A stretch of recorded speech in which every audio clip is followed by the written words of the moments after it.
This used to be the way everyone got their news. Once a day, newspapers highlighted that day's happenings. But just like its design, a newspaper's focus started to change. Slowly, the internet shook traditional journalism.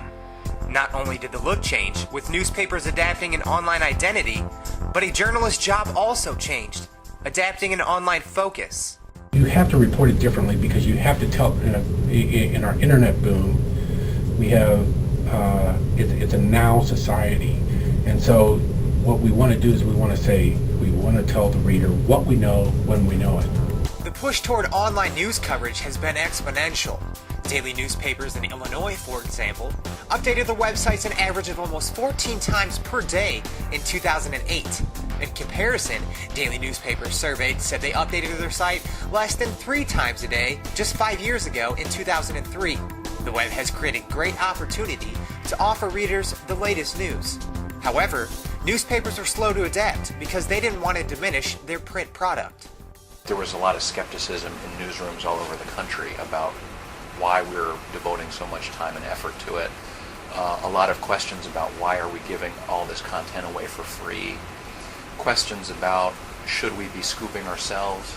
The initial reaction was, I can't break this story. This is a news story. I can't put this on the web until it's been in the paper. That mentality quickly changed. With just about every newspaper online and an influx of online-only news services, newspapers face the challenge of taking on a new role. We need to be where the audience is, okay? 30, 40 years ago, the audience was, if they wanted to get news, there's only one place to do it. You had to come to the newspaper to get it, 40 years ago, okay?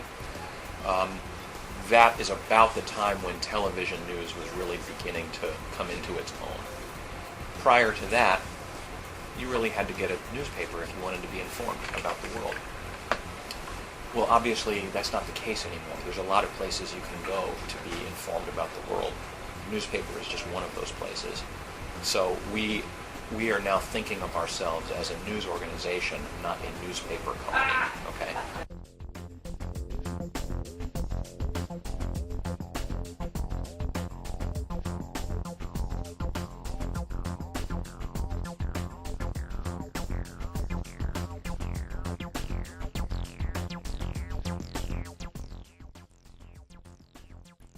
I think making a lot of deep cuts in the newspaper, cuts of staff and cuts of space, is a pretty risky proposition because that's where the revenue is still coming from for right now and probably for at least a half dozen more years. And I don't think newspapers want to get on kind of a vicious circle where they're offering less and more people saying, I really don't need to pay a couple $100 a year to get that. I can get it all on the web.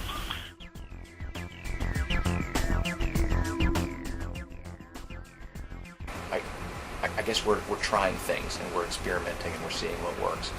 And I think it's worth it. I think it's important that we do that for the survival of our industry, so we can be sure to serve these people that are becoming part of our audience. In an attempt to increase readership and revenue, many newspapers are now experimenting with outside sites like Facebook, Twitter, and sites targeting moms. The change in demographics has helped newspapers develop a fresh focus. One of the ways that we've tried to define what we're doing at the Seattle Times is seattletimes.com is where you go for breaking news and the latest information about the Pacific Northwest. Seattle Times, the print publication, is where you go to find out what it all means and where you go for context and depth and investigations. They work really well together because I don't have to worry about space online. So I can have both. I can have the daily breaking stuff and I've got the print stories coming in behind it for those who want more explanation and to find out what is the truth.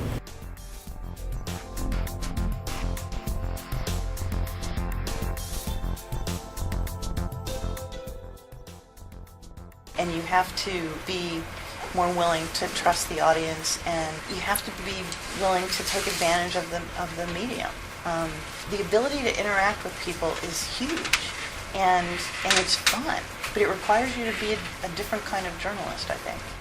I think everybody realizes, the web is coming, and it's, and they're starting to embrace it. And I'm glad to see that finally happening. I can tell you is there's never been a better time to be a journalist, because there are so many places that people can get news now, and there will continue to be lots of places where people can get news. And so I think readers are going to continue to depend on people who make a living editing the world, so that they can find out what's happening. They're going to continue to need us.